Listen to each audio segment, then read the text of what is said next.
Welcome to the Weigh In Podcast, your prescription for a healthier life, where wellness is more than just a number on a scale. We'll dive deep into not just weight loss, but the medical, emotional, and lifestyle aspects of well-being. In each episode, we'll weigh in on hot topics ranging from diet myths and exercise trends to mental health and chronic disease management, providing you with the evidence-based advice to guide your health decisions. Remember, it's not just about the weight on the scale, but about creating a healthier, more balanced you. Hello, my friend. Hey, how's it going? Good. Sorry, I know I threw that on you with starting to record, but I was like, you know what? Off the cuff is literally supposed to be off the cuff, so we can let the rest of the world join in on our random conversation. Right, exactly, because essentially that's what it is, just conversation between you and me. For those who don't know, Katie is opening her second location, and so she's been busy in Delaware going back and forth and expanding her empire, so super excited for that. Czarina's how's the whole process very been? busy listening to me constantly ask her this or that or this color. Should I put this here? Is this big enough? What would you do? Etc. No, it's fun. It feels like I'm part of the process without really doing anything. I like making decisions like that. I love having your input, especially because I love the aesthetic of your office. Oh, thank you. It's like minimalist but pretty. I feel like we kind of have like a similar vibe in that regard. So I love, although side note, my house looks nothing like my office. Like the office is so neat and clean and beautiful and like smells amazing. Meanwhile, my house is like mass chaos on a good day. So well, I mean, you've got like 3 other guys in there, so it's a little hard to control versus your office is just like your space, right? Facts, exactly. And my patients are not heathens. Like the males that live in my house. Oh man. Back from the Philippines, thank God. Yes. I missed you so much. Oh, I miss you too, and I was so just sad being home. Yeah, no, it was great. I was just telling Nick, like, we were just making breakfast today, and I was like, man, do you just miss just the buffets we would have in Asia for like breakfast? You don't have to worry about anything. And like everything was just top tier. So we went to the Philippines and we also went to Thailand, went to Bangkok, and we stayed at this really nice hotel where they offer you buffet for breakfast. But it was like a, international buffet type of thing. So you get very stuffed very easily. And then you can make, they would make an omelet for you fresh. So that's what I was thinking. Like I was making eggs and all that. And I was like, man, I just miss when, BS. Cooking for myself and like, just couldn't get things just to pick out. My aunt's 80th birthday. It felt very much like Crazy Rich Asians type of feel. Oh, you did say that in one of your text messages. And I'm like, I can't wait to hear about this. It just felt like a wedding reception, like 5-course meal. There was like a female singer and male singer. So yeah, very fun time. Just lots of food. Is that the one where you sent me that picture of you looking absolutely gorgeous? Yeah.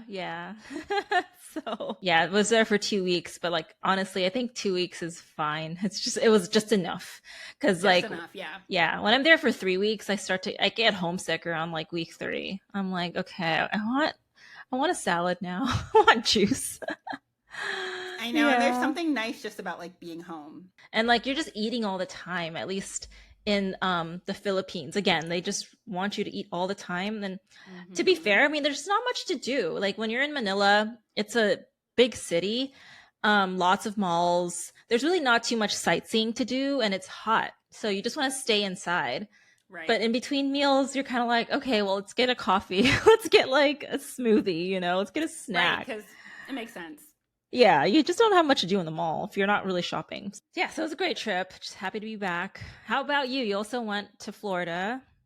Yes, literally not even a little bit as exciting as going to the Philippines. But as you mentioned before, I'm opening the second location now in a matter of weeks. So it was helpful, A, to be stateside because I could still like get stuff done in Florida when I had to, although I tried to limit that. And B, it was nice to not be away for more than a week. Because when you're doing a big project like that, your mind is still like a little bit of my brain was always thinking, okay, I wonder if this got done and that got done and I have to do this and I have to do that. So like That being said, it was very relaxing. All the same, the kids in the family had a great time. Maxie turned 8 years old. Aww. So we had his birthday there. We went dolphin watching on his birthday, which was super cute. Aww. Had they done that before? He, like, loved it. No, that was our first time, which you would think, like, I don't know, having like a mom who's like, who has some Caribbean in her, that we would have done that before. But no, that was his first time, and he like loved it. I got worried mid-trip, like when we were on the boat, because I'm like, crap, I don't see any dolphins. Like, I don't want to like ruin his birthday by like almost going dolphin watching. And then suddenly we saw like 5 of them, and he was delighted. He thinks they came out of the ocean just to say happy birthday to him, which maybe that's the case. And on the boat, they made a big announcement that it was his birthday. Oh, how fun. So kids are so cute. He was like, Mommy, how did they know? I'm like, I don't know. Oh God, to be that age where just like, you don't rationalize enough to be like, oh, no. Of course, someone had to tell them. Yeah. No. Yeah. Aww. Nope. He's like, how did they know? I'm like, I have no idea. They just know. It was a good time. I also got to see a friend who I hadn't seen since I was a little kid. We went to this museum exhibit called the Dolly. It's in Tampa. And my mom's friend's daughter, her name is Laurel. She's lovely. We used to play when we were kids, like 8 or 9. So I saw her for the first time in like a couple of decades. Oh, wow. Yeah. And she's like a little baby with her. So it was super cool to see her after so many years. It was weird for me. I'm sure it was weird for her. Like, imagine not seeing me since I was a kid. And then I brought Elijah with me. Elijah's like 6'4". So I come with this tall man, like, this is my kid. It's such a novel thing when you have all boys to have like a girl who has like all these girly mannerisms, and adorable. So it was a great time. I had a lot of fun. So Good. Yeah, much needed. It's just so nice to be out in the summer. Weather's great. And just to take that time, especially like when you're working so hard and especially being a business owner, it's like, you're working so much and you kind of don't want to step away because you're like, what if everything just goes to crap? Like, I'm away. Exactly. That's what you think. But then the minute I was on the plane, I was like, oh, I'm so glad I'm doing this. And honestly, even the couple days before, that like excitement that you get about going away starts to kick in. And that part was like really nice. So it was really nice. It makes you kind of work harder because you're like, okay, I got to get things done. Got to make sure everything's in place. So productive. I think another issue that I guess I had myself being guilty of, and I'm sure some other people do too, is like, when you're on vacation, especially being weight loss providers too, you're like, God, this is so much food. How much weight did I gain? And at the end of it, I kind of just was like, why? I want to enjoy this food. I don't want to stress about it. I know for some people, that's often something that they ask me about. They're like, I'm going to go on vacation. They might want to shed some pounds, look a certain way. Of course, they're going to be in their bikini and everything, but they're just kind of worried about like, okay, when I go on vacation, am I going to like, get off the wagon here in a sense? I guess I wouldn't look at it that way. I would just enjoy your time. Like, you don't want to limit yourself. Enjoy the foods that you're eating. I would say when you come back, like all I care about is that you don't come back with bad habits. Like, if, I know you're kind of used to eating a lot probably when you're on vacation, but like when you're back home, just go back to your normal routine. And I'm sure, like, don't even try to get on the scale. Like, you might have gained weight. A lot of it is usually water weight. And I'm sure once you get back on your routine, you'll go back to, your usual. So that's the one thing about vacation. I think just try not to stress about it. It's just not worth it. Like, don't keep intermittent fasting or don't keep calorie counting. It's just going to cause so much stress and you're not going to have any fun. I agree. The only caveat being, unless you like really want to do those things, there are some people who are just so proud of themselves that they've done those, that they've developed those habits that they want to continue when they're on vacation. I will say that I think everything in life requires a little bit of a mental break. So I kind of agree with Czarina in that regard, taking a little bit of a break. But what I will say is also set realistic expectations for yourself, right? So when you come to see, a lot of my patients come to me like the week before they're leaving for vacation, and we set all these goals. But I'm like, wait a minute, you're about to go on vacation. So what are we doing on vacation? Is the goal to lose weight while you're on vacation? Because that's going to change how your vacation goes. Or is the goal to simply maintain your weight? Set a realistic goal. And also set sort of realistic expectations for yourself so that you don't have guilt, because the guilt piece is oftentimes what leads to sort of this cycle of yo-yo dieting that we're so prone to.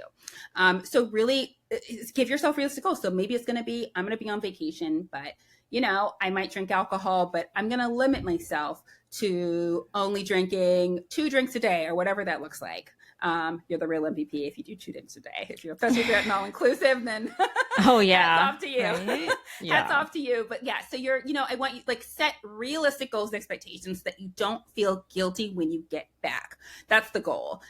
This dieting, we use diet because we're all a little bit lazy and it's easier to say, but the truth of the matter is that I know at Lifefire and I know at the A-List Clinic too, the idea is to develop a healthy lifestyle, right?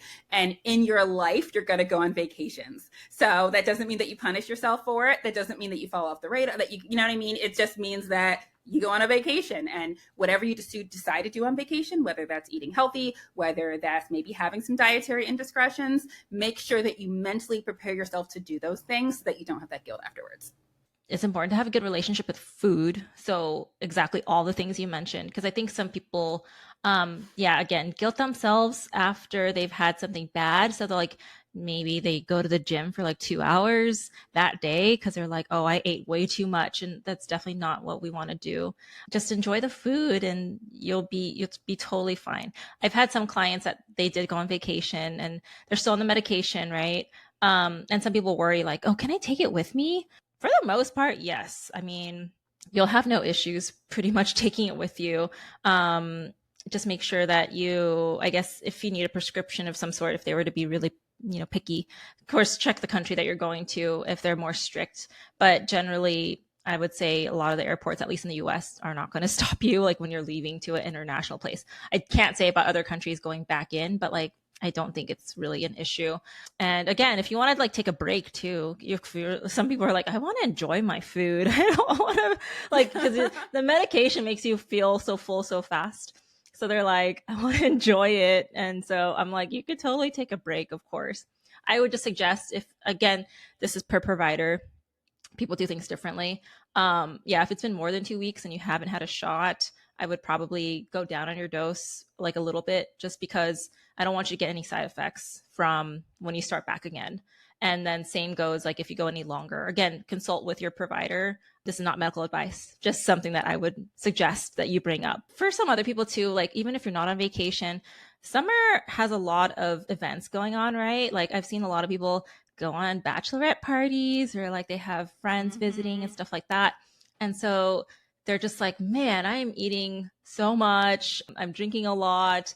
I don't feel good. And yeah, that's kind of just unfortunately just what it is when you're partaking in those things. And there's nothing wrong with that, of course. It's just kind of a balance of, again, you can totally go to these events and enjoy yourself. But when you're on the medication, you will realize like things are more, you feel things a lot more, I would say. Because again, you're with the medication, the digestion's slowing down. So like, you're still feeling really full. And especially if you're just eating like up to 100% of satiety, you're going to like for sure have some maybe nausea and stuff like that. So that's just something to be aware of. And drinking, of course, is not contraindicated with the weight loss meds. But again, you're just going to feel probably more effects, like especially if you get hangover, you're like, man, I haven't had a hangover in a minute. Why do I feel this way just from like drinking, I don't know, 2 drinks? So that's just something to be aware of. For sure. And obviously be careful about doing any binge eating. You are at increased risk for pancreatitis while you're on drugs like semaglutide. So just be careful. I think all of those things are very true and very valid. Just make sure, I think it's important to have a good time and to enjoy your vacation. That being said, there's no rules to this, right? We just said, have a good time, go on vacation. But just because every time you go on vacation in the past, maybe you've drank heavily, maybe you've eaten all kinds of crazy things.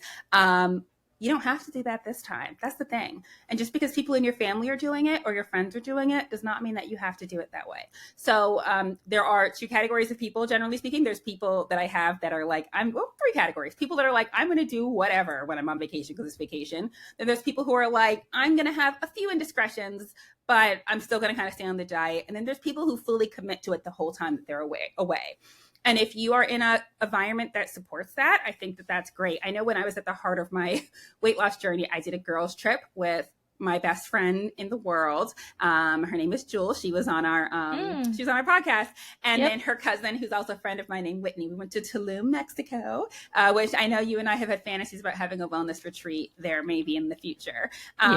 We had like a great trip. And one of the things that we did while we were there is we were like super healthy, I would say. Like, yes, we did drinking and we ate good foods, but like we also like worked out at the gym multiple times during the week. And overall, I would say our habits were like very, very healthy. Now, this is something that I wanted to do. And again, Jewel is like my sister. She's my best friend in the world. So she knew I was losing weight. So she also was like, hey girl, we going to the gym? We would. And it was fun. And most of our things involve like hiking and movement and all those things. And so it was very supportive of that type of thing. So I think you kind of have to read the room and figure out like, what kind of trip am I on? Who am I with? And then what do I want to do? But you may find that like you're enjoying your healthy weight loss journey and you don't want to do a lot of heavy drinking. You don't want to do a lot of like eating of like greasy fat foods. And that's okay too. So don't let other people kind of like guilt you into making you feel like you have to do those things, especially friends or family members who might not be used to these new habits that you have. Actually, when I was in the Philippines, I got a gym membership across the street because I was like, I just don't want to be out of my routine. I really want to just keep on it. Again, it wasn't to like undo anything that I was eating. I felt better that day if I just worked out that day. And then, I don't know, it made me re-examine the things that I was eating. Like I would indulge in sweets here and there. And typically like before I was really, so focused on going on the gym all the time, I would always just have sweets. I love sweets. It's my, like, I'm such a sweet right there with you, girlfriend. Yeah. So after I've worked out, like I would like, you know what? I kind of want some protein. I want to prioritize like having eggs, having, some sausage or something like that rather than the sweet. Cause I feel like it just helps me after my workout and stuff. Yep. And then same with when I went to Thailand, there was a really nice gym at the hotel. So we would use that. And so, yeah. And then even if you don't have a gym, like some of the places that you travel to, like for example, like if you go to Japan, you're going to be walking like average, probably 20,000, 30,000 steps a day. So easily you're walking around, and even Europe, I'm sure you're walking a lot. So you don't have to think about it in that way. Like, oh, I haven't gone to the gym, but yeah, you're probably going to be walking around all day too. And I find some places are easier to eat a lot healthier. Like, for example, Greece. A client of mine just went there recently, and their Mediterranean diet, a lot of their food is just so healthy. And it's just so good. Like a Greek salad there, the most basic Greek salad is so good because the veggies are all grown there and everything. Oh yes, in Greece, I was so on target with my healthy eating habits. It's like if you're doing like a lean protein diet, like I totally agree. Greece is for the win. Yeah, absolutely. I think just the choices that you make, if you are trying to be really conscious about what you're eating, how I do it, just portion sizes. Like, okay, I'm focusing on protein first, then my veggies, then I can have some carbs. If you're having dessert, just split it with somebody. Again, that's if you're being really conscious of what you're eating on vacation, or even when you're eating out. That's what I tell my clients too. It's not like all food is bad when you eat out. It just depends on what you're picking. And there's always something off the menu that you could order that's like, pretty like in line with your lifestyle goals. There really shouldn't be I wanted to do X or I wanted to be healthy, but I couldn't. Right? Because all of this is about choices, right? So if you want to eat healthy on vacation, you 1,000,000% can. It's just a choice. If you don't want to eat healthy, and I ain't knocking you if you don't, then just plan for it, plan accordingly. Tell yourself, okay, I'm not going to lose weight while on vacation. Maybe the goal is to maintain my weight. Maybe I'm okay with gaining 2 pounds, and make yourself mentally okay with that consequence. And I think that's cool. Just think about like however long you're on vacation for, I don't know, 2-3 weeks versus how many other days that like you're on track. Like 2 or 3 weeks is not going to undo all the hard work that you've already been doing. So, yeah. I agree. So I heard mention of a discussion about like body sculpting, body contouring. Well, I was just kind of curious, I suppose, from what you've heard about or what you've read about. I mean, I see people do the cool sculpting or the body contouring, and they claim that it loses couple inches from their abdomen or whatever they're trying to target. So I was just, wanting to gather like your opinions and like what you think about it. Do you feel like it's BS, or is it something that could help with weight loss? And this is a tricky one because girl, those Lord forgive me for saying this. Those laser machine selling people bring the best snacks, breakfast, coffee, treats, lunch, sometimes steak dinners by the office, trying to sell me these machines. I'm reluctant, you guys, to mess with my yummy lunch hookup because I'm saying this all in good fun, but these laser companies and pharmaceutical companies are really good for like doing like little pitches when they come by your office. Yep. They're more likely to get me because I'm internally greedy and love food. They are way more likely to get me to sit for a meeting if they're like, oh, by the way, I want to come and bring by some blah blah blah for. Anyone would. Oh yeah, like. Oh, yeah. I will hear all about your laser machine. Exactly. And sometimes it's cool because like actually it is really good information. And if I know like at our office we have space to potentially incorporate some laser machines or other sort of aesthetics machines in the future. I think you're in the same boat, Czarina. So I definitely have heard them out multiple times, and I've had colleagues who have offered it. I have some patients who have gotten it done as well. And results, I would say, have been mixed. I think, and again, anybody that that offers these services that ever wants to come on the podcast, we'd love to hear this directly from you guys. But by general sort of sense is that these are not things that you get results for like right away. It takes a little bit of time and a little bit of patience, and more than a little bit of money. So what that means is you're shelling out a lot of money, but I think it takes time to see those results. I have had people be like, I did like M-Sculpt and my results are fire, right? I have had people do that because, as you know, we have a lot of people that are on like maintenance. So they, a lot of times after you get to your goal weight, the next step is body contouring, maybe a little tummy tuck, whatever. So we do get people that have done it and they claim that they've had like great results and they're happy with it. I have other people who are like, I did it, didn't work. I even have had some people be like, I did like cool sculpting and I feel like it just made me feel like bloated. It didn't work for me. So I don't know. I've never experienced those services myself, and I don't currently offer those services. They're services that I'm interested in. I'm just as interested as you are, Czarina. Like, do they work? Do people actually love them? Oh my gosh, if you've gotten these services, please let us know. Reach out to us on Instagram because eventually Czarina and I kind of want to like unpack this with a guest on the episode, and we would love to hear any questions you guys have about it so we can forward that information. But yeah, what's your experience been with it? Have any of your clients had it done? No, I haven't had any clients have it done, but at least from what I've learned about is that, I mean, it's not a magic solution similar to weight loss meds. You still have to eat right. You still have to exercise. And so, again, on top of doing all of these things, like the laser or the machine is supposed to just help kind of lose a couple of inches. And like Katie said, it takes several sessions, usually like 6, and you keep coming back, I think, every month to do it. It does cost a pretty penny, like she said. So yeah, I'm not sure what the verdict is with the machines. Or where you need to be in your weight loss to do this. Most of the people that I see do this successfully are at the end of their weight loss journey.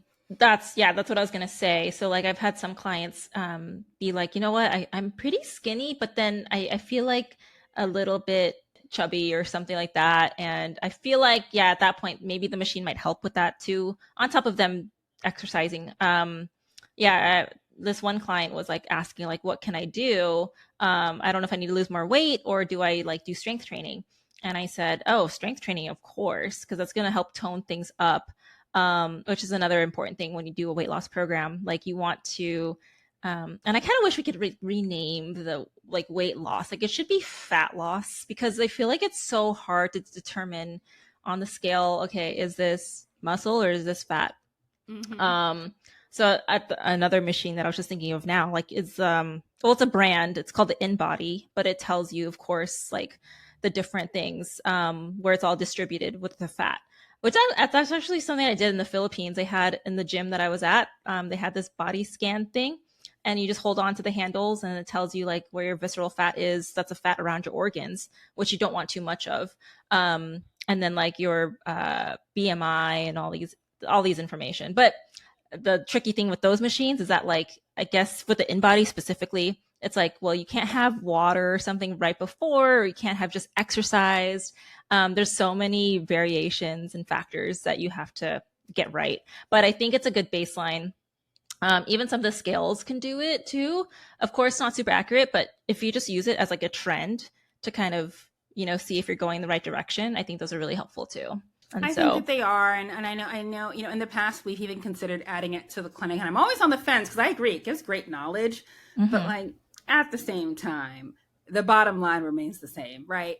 I don't care whether or not you like maybe some of what you have going on is like maybe you lost some water weight that week and this, or like maybe you lost more fat versus not. But like in the beginning stages of the weight loss, the bottom line remains the same, right? It's calories in versus calories out. You're here to lose weight. You need to lose weight. You know how well you did and how hard you worked that week. And those numbers don't always show on the scale. I think InBody, and I think there's another one, Staiku, give like more information. Yes. But ultimately, the numbers on the scale are the numbers on the scale, but there's so many other ways to kind of like make sure that you're on track. And your bottom line, regardless of what kind of fat it is, regardless of how much water it is, your bottom line is you need to make sure that you're eating healthy and that, again, you're burning calories. So I think ultimately the outcome is the same in terms of like what it is that you want to get done. I think those nuances become more important as you lose more and more weight and are getting closer and closer to that goal weight. But I think ultimately, like I said, I think it's a helpful thing, but not something I want all of my patients to like perseverate on. As somebody who has done medical weight loss and I used to go on those scales, y'all, I would be like, oh my gosh, like obsessing over it, and it would be like, wait a minute, Katie, this doesn't change anything. You still need to keep doing what you're doing. Yeah, and I have some clients that are like, I can't have a scale in my house because I'm just going to obsess over it. Honestly, I feel like a scale is one thing to look at when it comes to tracking your goals, but oftentimes I just ask, like, do your clothes feel looser? Like if you measure yourself to measure your waist, measure all of your, like your thighs, your arms and stuff like that, that's another good indicator that you're losing fat. So I wouldn't really rely too much on the scale. There's just too many variables that go into that. And so clothes, pictures, that's another thing that I like to do. Just compare your before and after, like before you start any weight loss program and then like during. So good. What have you encountered, I guess, when you have patients in maintenance? Like, what are they doing with you once they reach the goal weight? Oh, great question. So maintenance takes a little bit of time. As you know, a lot of these GLP-1s really are approved for chronic weight management of obesity. Realistically, many people can't afford to stay on these meds long term. Many people do stay on them, but for the people that are have gotten to their goal weight and they're either staying on the meds or not staying on the meds, the plan is usually different, right? So for people that are completely off of the medications, I still like for them to check in with me at least every 3 months, and we do a visit, see how they're doing. A lot of these patients still sporadically buy like shot passes for like the lipotropic and B12 injections. And because we offer other services like IV infusions, et cetera, we still see some of them a lot, which I love. But the main point here is the check-ins are really important. Being obese or being overweight, these are disease processes, right? And as a result, you need to keep up with it just like you would anything else. You should still be doing follow-up visits. You shouldn't lose the weight and then fall off the radar. So a really big thing is, especially for our maintenance patients, is we try to make sure that they have an appointment on the books when they leave, right? Like, you're doing so well with the maintenance, you're doing awesome. I don't think you need to see me every month, but I do want to see you in about 2.5, 3 months to make sure that all is well and to check in. And we're still here, like, if you need us. And so, yeah, that's kind of how that works, is continuing to see these patients and follow up with them is key. That's great. Usually what we do is if they still want to stay on the meds, then they just take it like every so often rather than every week. And, they can experiment with it, see if they need to keep the dose or lower it. And of course, if they choose to move on to a different medication, I like to move on to the oral meds as well. It's just different because you have to take that every day rather than like every week or every 2 weeks. So that's a little bit more of a hassle for some people, but they just want to make sure that they keep the weight off. Cause like one thing that you will see is that, especially when you stop any kind of weight loss program, regardless if it's you're on meds or not, or if you're doing diet or something, keto, intermittent fasting, whatnot, once you lose the weight, then people just kind of go back to bad eating habits and eating junk food and whatever, and then they gain the weight back again. So it's just important that's why from what me and Katie do, we just want to make sure that you have these sustainable lifestyle habits, because it's so easy to go on a program, lose weight, and then you just fall off of it, and then you gain the weight back again, and then you just go back on the next trend. Yep. You know, next year, who knows what it's going to be? I don't know if it's still going to be Ozempic, Mounjaro, etc. Any of these meds might be something new, but Maybe it'll be a new one. a new drug, right? Yeah. So we just want to make sure that you stay on top of your eating habits. That's really the main thing. Just yeah, if you can stay on top of that and something that you can sustain. Some people can stay on the intermittent fasting for like years, and that's just something that they like to do. It's just, you need to find out what works for you. You know, keto isn't for everybody, or paleo isn't for everybody. You just have to find out what you do. And I think guidance is important, like you said. Same with me. I just love hearing from you, especially after you've lost your weight. Just how are things going? So I think that's really important, just to keep yourself accountable. And like, I had one client where I told her like, oh, you've graduated now. And she's like, no, I don't feel like I've really graduated. Like, I still need to, like, you know, I've got to maintain this. And I'm like, you're right. Like, okay, so you've graduated like middle school. Now you're going on to high school and you got to maintain your grades. So that's how I see it. 1,000,000%. Yeah. So you have to protect that investment that you made in yourself. And it's almost harder when you're not seeing us regularly, because even though you've reached your goal weight, it's like, oh my gosh, suddenly I feel like I'm doing this more on my own. So we're always available and here. Because for that reason, like I said, it's very easy to regain the weight. This was really hard. It's really, really hard to lose the weight, but it's really easy to gain it back if you don't stay on top of it, right? Just like how like a diabetic makes sure that they check their glucose levels, you need to stay on top of like maintaining a healthy weight once you've put all that work in. And that becomes a question of like personal accountability to yourself. So I highly recommend that if you're in a weight loss program, make sure that if you're doing maintenance, that you get on some type of schedule with your weight loss provider after you reach your goal weight, even if that looks like annual visits, you know what I mean? But that first year is so key for making sure that people are able to keep that weight off. And that's regardless of whether you stay on the drug or not. It doesn't matter either way. Right. And, you know, the medication, I mean, it is safe long term. You don't need to be scared that like there's any adverse side effects, at least from the studies that we've seen. We haven't really seen anything that's bad about taking it long term. It's not like stimulants that normally it's just recommended for like 12 weeks, because those are really strong, causes a lot of side effects like jitteriness, and like especially if you have high blood pressure, we don't want you to take it because it's like as if you're drinking a lot of coffee. You know, the cool thing about the weight loss meds is that it's like a synthetic version of the gut hormones that we make in our body, so that's why the side effects are pretty minimal, to just usually nausea versus like a whole systemic reaction. So generally, yes, it's very safe to take long term. It's not something you have to worry about. But again, of course, I'm sure after a while you're like, you know, I just don't want to be on meds anymore. And that's fine. Of course, if you don't have any chronic conditions like Katie mentioned, obesity or diabetes, then for sure, that's something that you could just, you know, get off of. But again, just want to make sure that you keep the habits that you gained when you were on the weight loss program. 1,000,000%.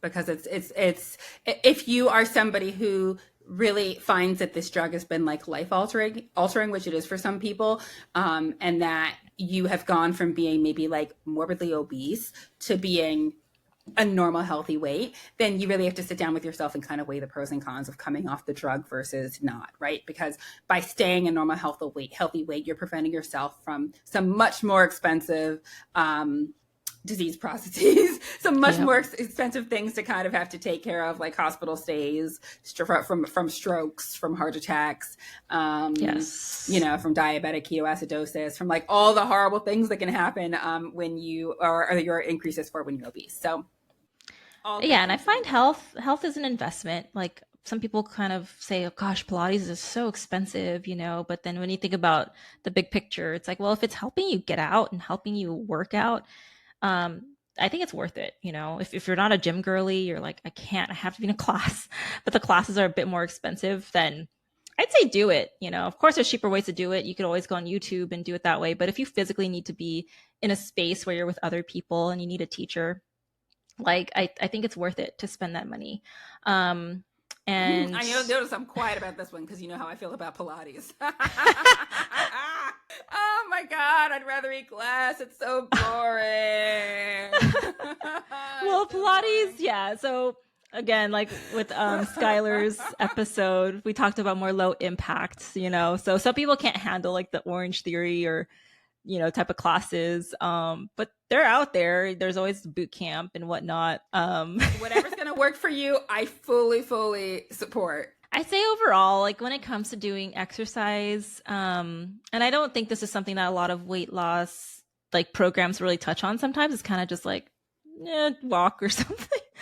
Hold up. Unless you're Emily, we talked about this in the last OTC episode.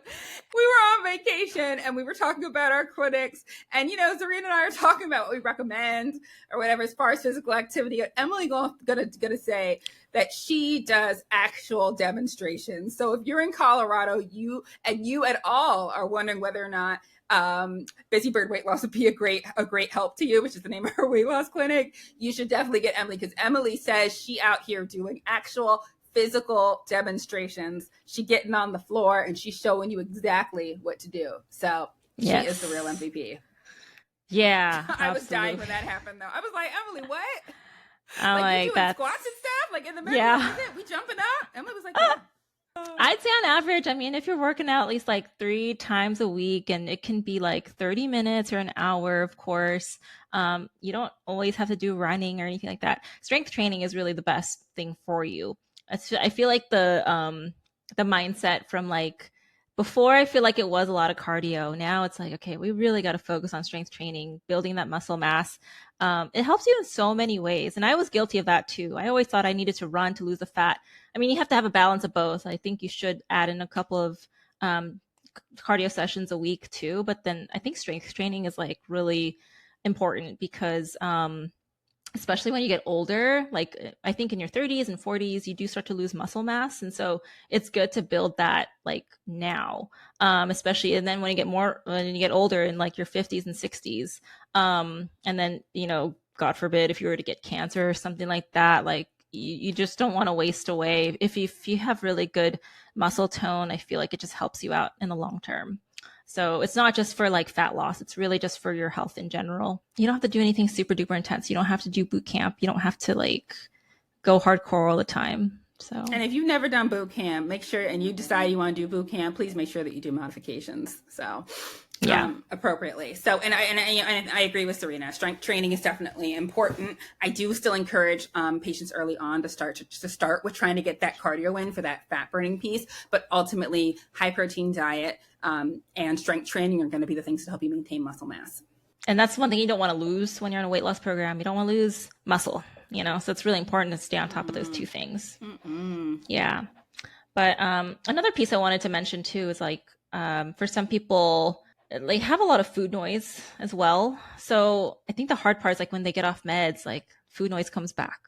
And I feel like it's really difficult when I like to recommend just if you have a really good like meditation program or just ways to deal with stress, because some people use food as comfort when they're stressed out.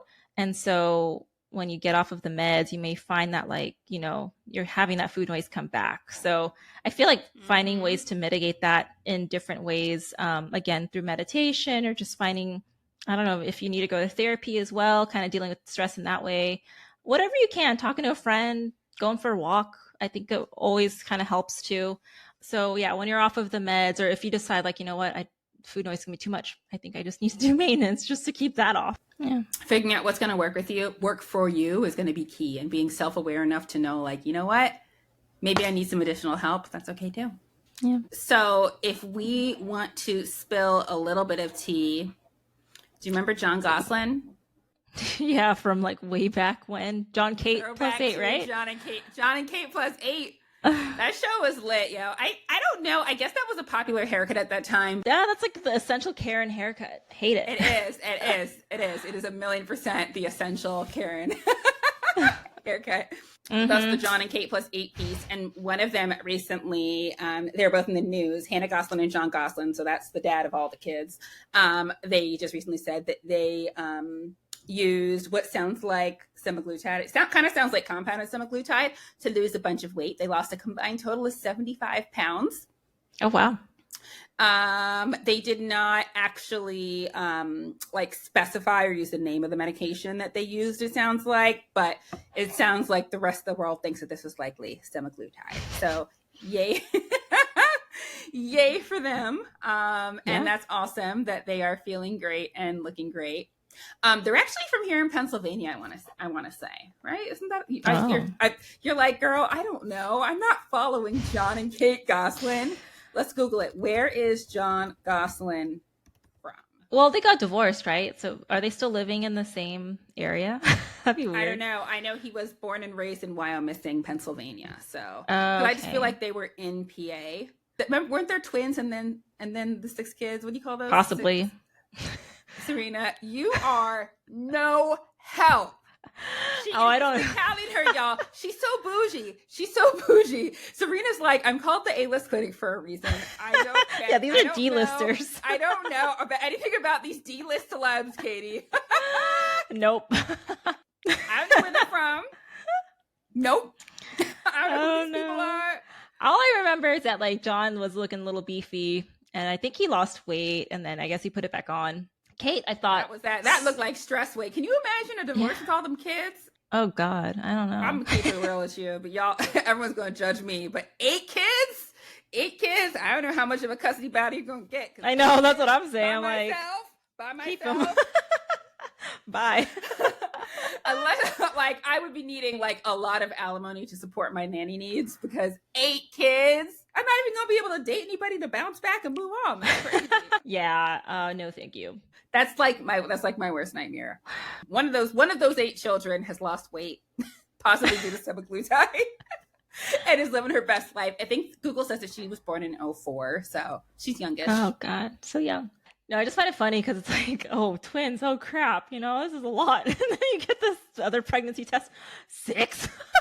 God. Can you imagine? No. Can you imagine?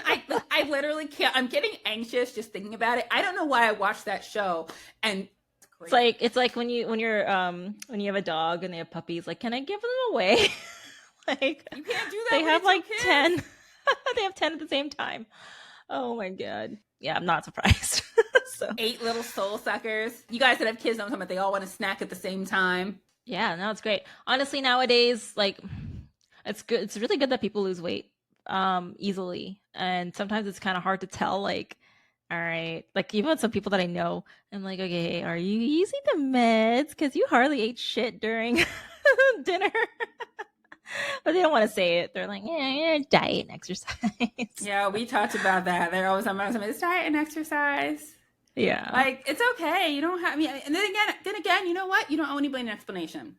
So it is what it is. You don't have to tell people if you don't want to. But it is interesting to see how people are still kind of being very secretive about it. I thought about you the other day when I was looking at, I don't know, some celebrity gossip thing, where it was, I thought about your TikTok, the one that I'm obsessed with that you did a long time ago and I'm still not over. I thought about you because it was Kim and Khloe Kardashian leaving what appears to have been like an Indian wedding. They look gorgeous. Google it. Pull their picture up. Yeah. I saw it. Yeah, I saw the picture. Right? Like Kim's there, standing there trying to like look all mysterious. And then Khloe's there. But abs are on fleek, they look amazing. And it made me think of when she had to lose all that weight to wear that dress at the Met Gala. Yes. It was exactly. Like Marilyn Monroe's original dress. And then she, I don't know, apparently lost like 16 pounds in like 3 weeks or something like that. And this was like the start of Ozempic, and people barely knew what Ozempic was. And then I also thought of you recently. So it made me think of that because I saw that. And then I also thought of you recently because I was talking to my mom and we were talking about Gwyneth Paltrow. And I thought about that TikTok you did about her and it's a chiropractor, right? No, he's a natural or naturopathic is what they call. And but he called himself Dr. Will because he has his master's PhD in functional medicine or something like that. He has his PhD in something natural, okay. Something. Mm-hmm. My mom's only takeaway from that was, isn't she the one that makes the vagina candles? Yeah. I mean, did you listen to anything that I just said? Yeah. I But doesn't she make those candles to smell like vaginas? Unrelated, I believe she does make vagina candles. It's a vagina scented candle, and the candle is called "This Smells Like My Vagina." It's out of stock continuously. I'm not like following it per se, but it is out of stock quite a bit. And yeah, I wonder who the target market is. Like, it can't be other females. Like, who wants to smell that? I don't know. I guess. And like, who knows? More to come. We'll have to look into this. I don't even know if it actually smells like vaginas. I'm assuming that if it's calling itself that it probably should smell like a vagina, but I don't know anything about it. I've never bought it. I obviously don't have it in my house. Amongst the things that smell good in your office, that's not one of them. That is absolutely that is absolutely not one of them. But yeah, she is her interest in functional medicine is very interesting, was like kind of like my point there. But y'all knew when you got into this. This is off the cuff, which also means just like going off the rails. Flight of ideas. Like, what are they talking about right now? We were talking about Gwyneth Paltrow and how she's into like functional medicine, and she has this functional medicine doctor who gives her all of this like nutritional and like wellness guidance. It's very interesting. No, I think functional medicine is great, used in the right way, though. Again, this guy is not a medical doctor, so it just kind of gives me like some BS vibes, because nowadays there's all these health coaches that can like be a functional medicine practitioner, but they're not like actually medically trained. And then they'll have like labs done for you, but then they're not interpreting the labs. They actually get these labs sent out and someone else is interpreting labs. So I would just be a little wary of like, if you were to go to a functional medicine provider, just do your research and see what kind of provider they are, because we want to make sure that you're getting the right information, and that they're not just trying to upsell you supplements, you know.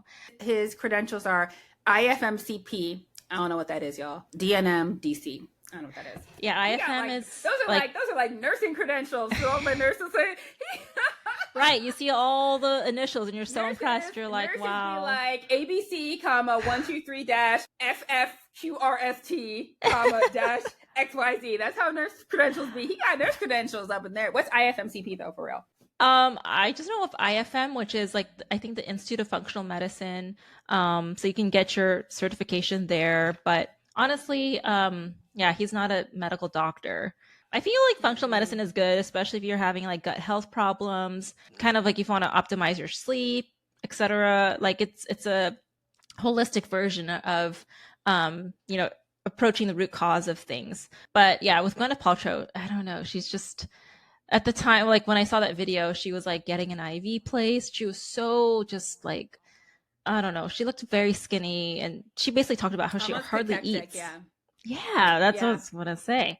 Yeah, she hardly eats. Talking about like, all I eat is bone broth and like juice in the morning, and then I'll have some veggies later on in the day. It's like, yeah, there's not much nutrition there, lady. I don't know. So. Yeah, functional medicine is great. Just be careful. There's a lot out there, guys. So be careful. Stay safe. Right. Same with weight loss or anything like that. Like you can get meds anywhere. With the power of the internet, you can get anything anywhere essentially, but just do your research and make sure that these are people that know what they're talking about and are actually like medically trained. For sure. It's been a pleasure, guys. Talk to you soon. Bye. Bye. If you've enjoyed today's episode, please take a moment to subscribe to our podcast, give us a rating, and share with your family and friends who might find it helpful. And remember, we love hearing from our listeners. Connect with us on our social media channels or shoot us an email with your thoughts, questions, or suggestions for future topics. Don't forget to check out our website, www.thewayinandpeas.com, and to follow us on Instagram at thewayinandpeas. If you need one-on-one help with your weight loss or wellness journey, book a private consultation with us.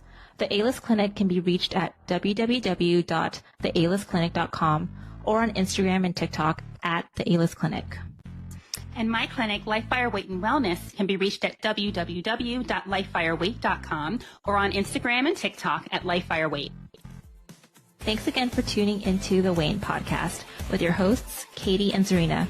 Until next time, take care and be well.